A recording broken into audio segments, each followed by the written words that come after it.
Hello, Assalamu alaikum and good evening from DrNAS. Again, we are here with a new topic of bradyarrhythmias. As we have done with the tachyarrhythmias, and if you remember that before going towards the details of the topic, we always discuss about the basics and the pathophysiology and the basics and basic anatomy of the system and of that topic. Okay, so obviously today, before going towards the main topic, we have to discuss the basics of like electrophysiological system of the heart, how it works, what is the blood supply of that electrophysiological system. So our electric system of the heart actually consists of SA node. SA node, you know that this is a collection of cells which are automatic in nature, which generates the pulse. So SA node is basically a natural pacemaker in the heart, provided by the god, provided by the nature, which actually gives an impulse, a beat to the heart, which initiated a cardiac cycle, which initiated electrical activity in the cardiac cycle. So whenever that SA nodes beats, whenever this SA nodes gives pulse, that atria contracts. So that pulse, actually that impulse which is given by the SA node, it propagates into the atria and the right atria and the left atria by the cells, because these intramyocardial cells have also intensity or capability to propagate the impulse. And there are obviously few dedicated fibers which can transmit the impulse through right atrium to the left atrium or intra right atrium, and after propagating that impulse, whenever that SA nodes beat and atria contracts, you will be shown the P wave on the ECG. Whenever that atria contracts, because when the SA node beats, then P waves would be shown on ECG. So P wave indicates that your SA is beating, your SA is giving impulse. Okay, so the blood supply of that SA node is basically from the SA nodal artery. Okay, or that is also known as the SA nodal artery, and that SA nodal artery is actually sinus node artery, s sinus nodal artery. Okay, and that sinus nodal artery most of the time commonly arises from the right coronary artery. This is the right coronaries, these are the right these are the right coronaries, and that is the left vein, which is divided into left anterior descending artery and left circumflex artery. So now the important thing which I want to emphasize, that the SA node always, most of the time, supply by the SA nodal artery, which arises in the 50% of the subjects. It arises from the proximal part of the RCA. It arises from the proximal part of the RCA. But in 33% of the cases, it arises from the proximal part of left circumflex. So whenever it would be arises from that RCA, and there would be a subtotal or total occlusion of the proximal artery, then obviously there would be a decrease supply to the SA node, and SA node dysfunction would be found in your patients. So most of the time in the right-sided infarctions, such as in the inferior wall infarction, then that SA nodes would be affected. Okay, so the important thing is that whenever on ECG you would be if you would have a inferior wall MI with bradycardia, or any other sinus pauses, then obviously you have to think about that there is a sinus node dysfunction going on. So probably most probably that the proximal RCA would be affected. Okay, so these are the actually clues which you can actually get from the ECG about the blood supply and about the occlusion at the site. Whenever obviously, if you are known that the sinus nodal artery is arising from proximal RCA, and if your patient has the sinus node dysfunction with MI, it means that the RCA from the proximal the proximal RCA part of the RCA is blocked or occluded. So these are some clues which you can actually get clinically from your investigations and from your patients. So now comes to the AV node, and you know that AV node is second, second to your SA node, and AV node has capability to block the impulse. That's why whenever you would be having like a PR interval. Okay, what is the PR interval? That there is an isoelectric line between P and the R. So that is because of AV nodal delay. That AV nodal delay. Why it occurs? Because AV node take impulse from right and the left atrium, and it holds. It has capacity and capability to holds the impulses for not more than 200 to 240 milliseconds. Whenever it hold more than impulse for more than 240 milliseconds, like 5 small boxes, then you would say that there is a probably block is going on, which we would diagnose it on the ECG when there would be a more than 5 boxes on the ECG, or the PR interval would be more than 5 boxes. Then always you say that this is a first degree AV block. So normally it has capacity to hold the impulse, and why it is God has provided that capability or that AV nodes to hold the impulse.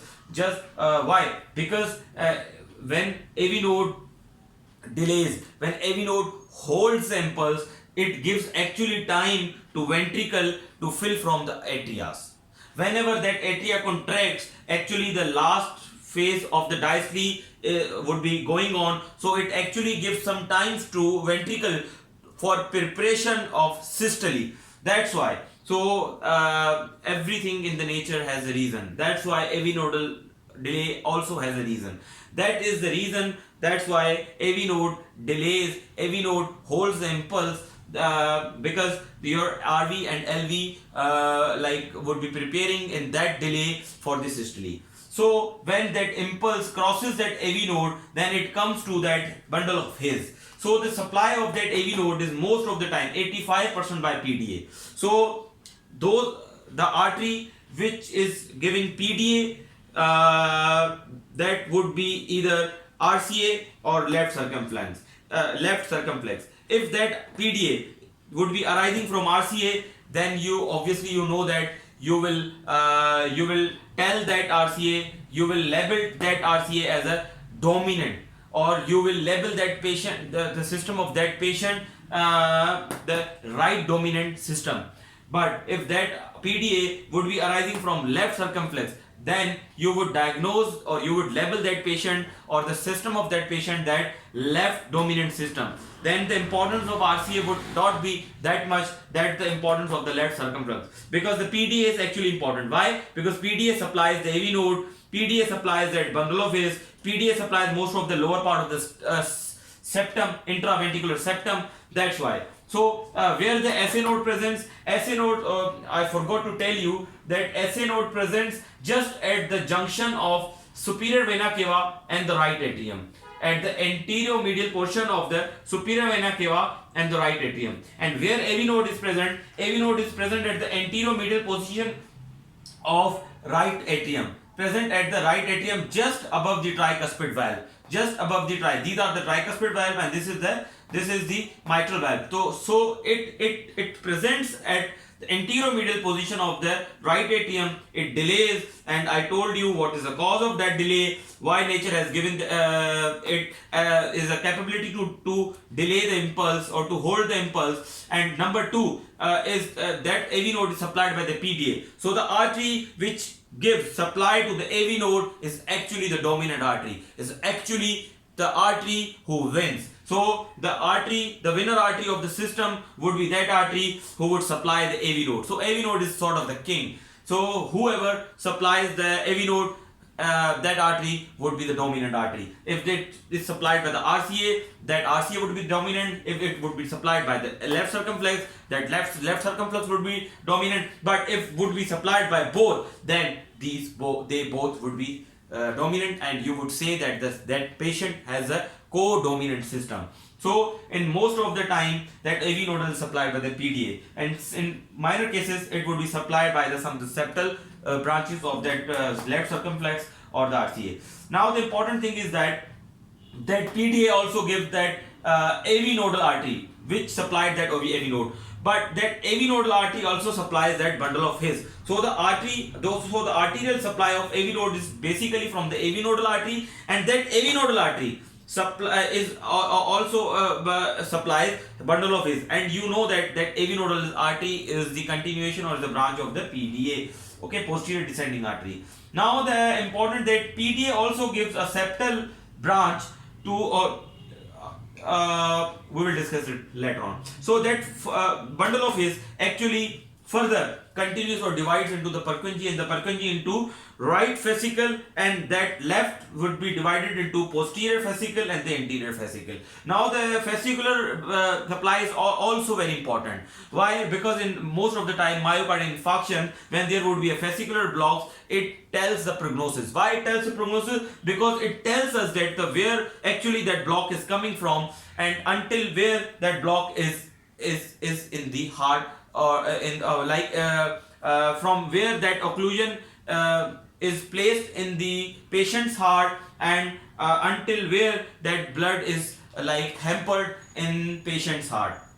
Now a very interesting thing is here that that anterior fascicle is supplied by the left anterior descending artery. That anterior is actually supplied by the septal perforator, and that also fascicle, that posterior fascicle, is also supplied by the left anterior descending artery, the septal perforators of that left anterior descending artery. But that posterior fascicle of the left ventricle or the left system is also supplied by that PDA. So actually that PDA and the left anterior descending artery both supply, like it as a dual supply from the PDA as well as from the left anterior descending artery of that posterior fascicle. Now that right fascicle also has a dual supply from the PDA and from LAD. That is the reason when there would be RBB, when there would be a right bundle branch block, when there would be a blockage of that fascicle or the hampering of blood through into that and there, then we would say that these patients who would have a fascicle block, especially the RBB with the anterior wall MI, when there would be occlusion in the left anterior descending artery, then you would say that the patient is high risk. Why? Because most of the time, probably that patient has a hampered blood flow in the multiple system. Now the important as we discussed that right fascicle is also a dual supply, that anterior fascicle is also a dual supply. Why nature has given the dual supply to that fascicles? Because these fascicles have to propagate the impulse into the LV, and after propagation of that impulse, actually myocardial cells has to depolarize, has to contract after depolarization. So whenever there would be a single supply, and if it would be hampered by occlusion or by any event, then obviously what would have happened? That patient would abruptly go into asystole or the cardiac arrest. That's why nature actually has provided as the multiple supplies, especially at the lower like the electrophysiological lower part of the electrophysiological system of the heart. Okay, so I think that is enough for the bradyarrhythmias. You have probably understood the SC node, AV node, bundle is, and the Purkinje, and that has been divided into posterior, anterior, and the right, and their dual supplies, and their dual supplies are actually important. Why? Because whenever there would be a bradyarrhythmia secondary to any infarction or the ischemia, then probably you would have an idea about the occlusion, or you can guess that from where that ischemia is coming from on the ECG. Okay. Now we have to discuss about the sinus node dysfunction. So there are actually the 4 sinus node dysfunction in our patients. Number 1 is inappropriate sinus node bradycardia. Number 2, sinus node exit blocks. Number 3, sinus node arrest. Number 4, tachybrady syndrome. So number 1 is as it name tells us that it is inappropriately bradycardia of the sinus node. So that is the bradycardia which is inappropriate from the and it is coming from the sinus node. So it name actually tells us that bradycardia is coming from the sinus node and it is an inappropriate bradycardia. So the important thing for our sinus node bradycardia is that how you would diagnose that. On the ECG you would have a less than 60 beats per minute, and when you advise exertion to your patient or the exercise test for to check the chronotropic competence of the patient, then your patient would be incompetent. What is the definition of that incompetent? That even on the exertion these patients would fail to develop the tachycardia, fail to develop the or fail to raise the heart rate more than 60.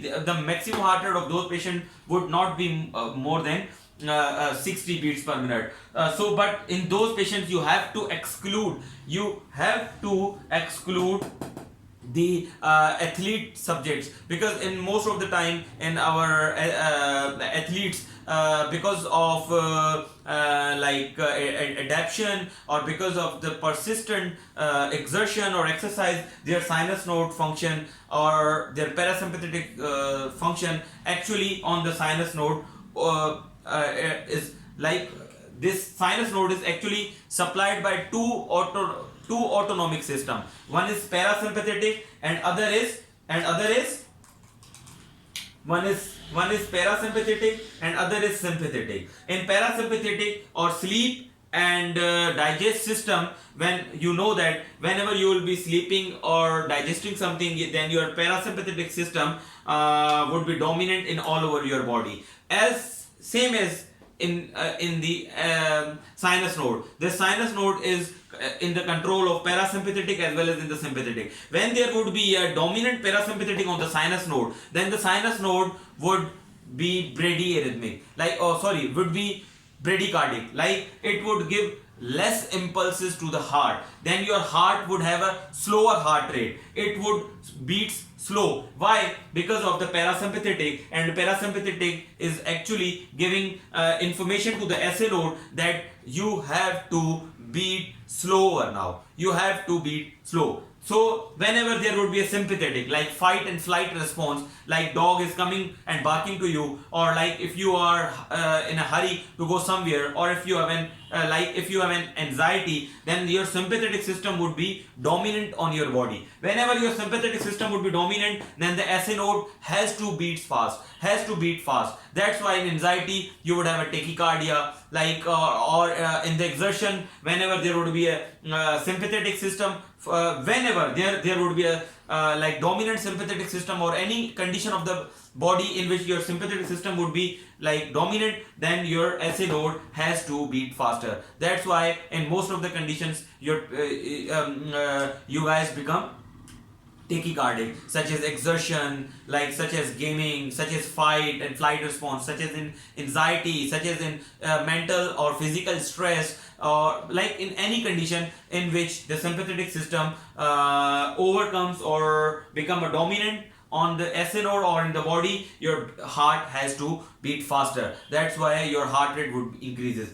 But in this in the inappropriate sinus node bradycardia, that sinus node inappropriately, apart from anything else, if you create a situation in which sympathetic system would be dominant in your body, even though your heart would not contract or give the heart rate more than 60 beats per minute. That heart rate always remain less than 60 beats per minute, even your patient would exert or do anything else. Okay, so as you are appreciating here that ECG showing, but the morphology of the P would be normal, the PR would be the normal, QRS would be the normal, beat would be all normal, and it would be coming from the SA node. P wave shows that beat is coming from the SA node, but that beat is slower because RR interval is larger. That RR interval shows us that the beat is slower and that patient's heart is bradycardic. Your patient is bradycardic. Now the important thing is that sinus node exit block and the sinus node arrest. So the first of all, sinus node arrest. Whenever there would be a pause or there would be a long delay in the R and R interval, it shows that your sinus node like went into arrest, like your sinus node becomes arrest, or goes into arrest. Now the important thing is that pauses are most of the time 10 to 15% normal. If they would be less than 3 seconds, you will not bother about the pauses less than 3 seconds, and most of the time in athletes you would have pauses or multiple pauses, so many pauses, but these pauses would be less than 3 seconds. Whenever there would be a pause of more than 3 seconds on the sinus node, then you have to be cautious, then you have to take the history. And obviously these are the patients who have an indication of pacemaker, which we will discuss in our next lectures.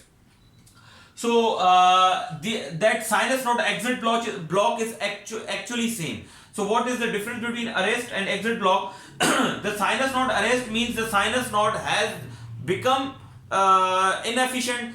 Sinus node has become or has gone into arrest, like it is not generating any impulse at all. But in sinus node exit block, sinus node tries to make an impulse, but that is not coming out from the sinus node, that is not coming out. It tries to give an impulse, but it is not coming out from the sinus node.